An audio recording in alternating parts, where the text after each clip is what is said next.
नमस्ते छात्रों, इस वीडियो में हम एडजेक्टिव का पार्ट नंबर 4 भाग जो चौथा है वह पढ़ेंगे। पिछले 3 भाग जो है हमने पिछली वीडियो में देख लिए थे। देखिए, भाग 4 जो है एडजेक्टिव्स का, उसे कहते हैं डेमोन्स्ट्रेटिव एडजेक्टिव या संकेतवाचक विशेषण। इनके नाम से स्पष्ट है कि यह किसी व्यक्ति, वस्तु या स्थान की ओर संकेत करेंगे, है ना। The word which point out the person, things or place are called demonstrative pronouns. This adjective answer the question which. वे शब्द जो संज्ञा या सर्वनाम, है ना, किसी का भी, चाहे संज्ञा हो या सर्वनाम हो, व्यक्ति, वस्तु या स्थान से पहले आकर उनकी ओर संकेत करते हैं, संकेतवाचक विशेषण कहलाते हैं। डेमोन्स्ट्रेटिव एडजेक्टिव इस बात का संकेत करता है कि हमारा अभिप्राय किस व्यक्ति या वस्तु से है, यानी हम किस व्यक्ति या वस्तु के बारे में बात कर रहे हैं, ये डेमोन्स्ट्रेटिव एडजेक्टिव दर्शाता है, उसकी ओर संकेत करता है। जैसे देखिए, दिस बॉय इज स्ट्रॉन्ग, यह लड़का मजबूत है, स्ट्रॉन्ग है ना, यह लड़का। तो इससे, दिस से हमें यह पता चल रहा है कि क्या है भाई, यह लड़का। कौन सा लड़का? यह लड़का। तो इस लड़के की ओर संकेत किया जा रहा है। दिस मैंगोज आर सावर, है ना, यह आम। आई लाइक सच थिंग्स, इस तरह का आई लाइक सच थिंग्स, इस तरह की वस्तुएं, इस तरह की चीज़ें मुझे पसंद हैं। किस तरह की? इस तरह की, आई लाइक सच थिंग्स। या दिस इज ए बॉय, यह लड़का है, एक लड़का है ना। What is the name of this place, इस स्थान का क्या नाम है। तो इस प्रकार से जैसे हमें लगा कि यह शब्द किसी व्यक्ति या वस्तु, स्थान की ओर संकेत कर रहे हैं, वे शब्द जो होते क्या कहलाते हैं? डेमोन्स्ट्रेटिव एडजेक्टिव या संकेतवाचक विशेषण। देखिए, डेमोन्स्ट्रेटिव एडजेक्टिव का उपयोग कौन से, इस प्रश्न के उत्तर में किया जाता है, यानी किस बात की जा रही है, किसकी ओर संकेत किया जा रहा है, इसका प्रश्न का उत्तर दिया जाता है इसमें। जैसे ये देखिए एग्जाम्पल, ये सेब सड़े हुए हैं, तो दिस एप्पल्स आर रोटन। वे लड़के खेल रहे हैं, दोज बॉयज आर प्लेइंग, है ना। तो इसमें दिस, दोज। या इतनी जल्दबाजी मत करो, डोंट बी इन सच ए हरी, है ना, इतनी जल्दबाजी नहीं करनी चाहिए या मत करो। वह व्यक्ति उद्योगपति है, दैट मैन इज इंडस्ट्रियलिस्ट। ये इस प्रकार के जो शब्द होते हैं इन्हें कहते हैं डेमोन्स्ट्रेटिव एडजेक्टिव। जैसे दैट, डोंट बी, दोज या दीज, इस प्रकार के जो शब्द होते हैं ये होते हैं डेमोन्स्ट्रेटिव एडजेक्टिव, क्योंकि यह किसी व्यक्ति, वस्तु या स्थान की ओर संकेत करके हमें बताते हैं। अगला देखिए, नंबर 5 में आता है इंटेरोगेटिव प्रश्नवाचक विशेषण। इंटेरोगेटिव एडजेक्टिव्स, प्रश्नवाचक विशेषण। इनमें साधारण सी बात है, इन एडजेक्टिव्स का उपयोग जो है प्रश्न पूछने के लिए किया जाता है। तो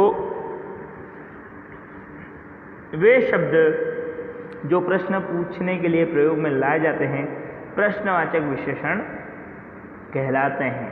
ठीक है, इन्हें जहाँ प्रश्न पूछा जाता है वे शब्द जो होते हैं क्या कहलाते हैं? प्रश्नवाचक विशेषण। जैसे वाट, विच, हुज, इस प्रकार के शब्दों का विशेषण के तौर पर उपयोग एक प्रश्न बनाता है, तब उन्हें प्रश्नवाचक विशेषण का दर्जा दिया जाता है। अदरवाइज आप चाहे ले लें वाई, हु, इस प्रकार के जो शब्द होते हैं, ज़्यादातर ये शब्द डब्ल्यू से चालू होते हैं। और हाउ, है ना, HOW, हाउ।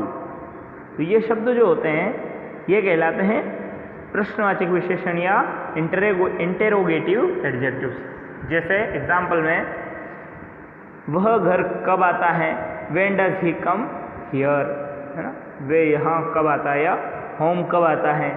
वह व्यक्ति कैसा व्यक्ति है ना, what kind of man is he, वह कैसा व्यक्ति है, किस प्रकार का व्यक्ति है। तो what kind of man is he, when कब, है ना, व्हाट क्या, व्हाई यानी क्यों, हाउ यानी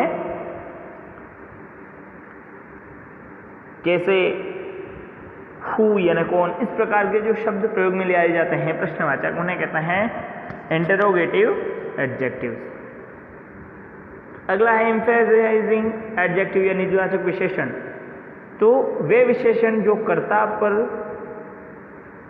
जोर डालते हों, निजवाचक विशेषण, ये जोर नहीं जोर है ना, जो कर रखा है इसे जोर कर लेना आप लोग, जो कर्ता पर जोर डालते हैं है ना, इसमें कर्ता को प्रधान बताया जाता है या कर्ता के ऊपर जोर दिया जाता है, उन्हें निजवाचक विशेषण कहलाता है। निज मतलब होता है स्वयं, तो इस प्रकार में कर्ता स्वयं कुछ करता है, इस प्रकार के जो विशेषण होते हैं इसमें जो विशेषण अपने स्थान संबंधित संज्ञा पर अतिरिक्त जोर डालते हैं ना, ज्यादा, आवश्यकता से ज्यादा, तो उन्हें जोर डालने वाले विशेषण कहते हैं या निजवाचक विशेषण कहा जाता है।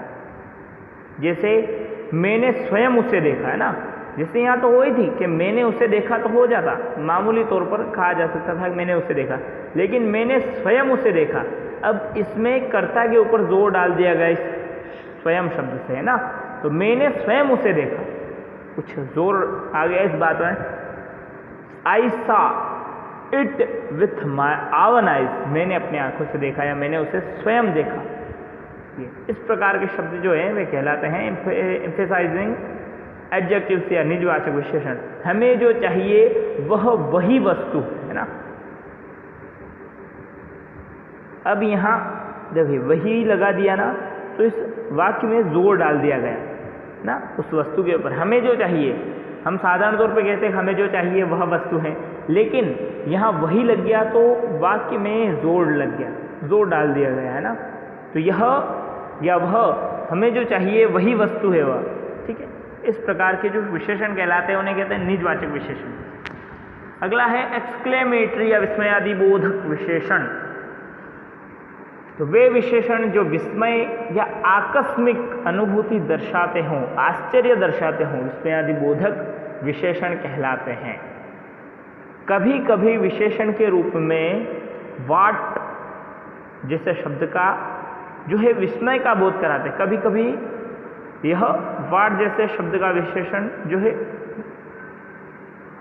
विस्मय का बोध भी कराते हैं, ये ऐसे शब्द है ना, जिससे वाह क्या बात है ना, वाह क्या आइडिया है, क्या सुझाव है, इस प्रकार। तो ये व्हाट एन आइडिया, तो यह कभी कभी वाट जो है यह भी विस्मय शब्द का बोध कराता है। इन शब्दों का उपयोग, ऐसा उपयोग इन्हें विस्मयादिबोधक विशेषण का दर्जा देता है। इस प्रकार के शब्दों का उपयोग इन्हें विस्मयादिबोधक विशेषण का दर्जा प्रदान कर देता है। जिसे उदाहरण के लिए देखिए, what an idea, what a prize of work is man, what genius, है ना, क्या बुद्धिमान व्यक्ति है, क्या जीनियस व्यक्ति हैं, इस प्रकार। तो देखिए और कुछ यहाँ भी नोट दिया गया है, ध्यान रखने वाली बात यह ध्यान रहे कि सिंगुलर नाउन के साथ, यानी एक कर्ता, जब कर्ता जो है एक वचन हो के साथ दीज है ना और डेट का प्रयोग होता है। जब कर्ता एक वचन हो तब दिस और डेट का प्रयोग किया जाता है, और यदि प्लूरल हो यानी बहुवचन कर्ता हो तो दिस और दोज का प्रयोग किया जाता है, ठीक है। यह ध्यान रखने वाली बात है। अब देखिए एडजेक्टिव ऑफ कंपैरिजन, यह एडजेक्टिव जो है हम अपनी अगली वीडियो में देखेंगे। आज के लिए बस इतना ही।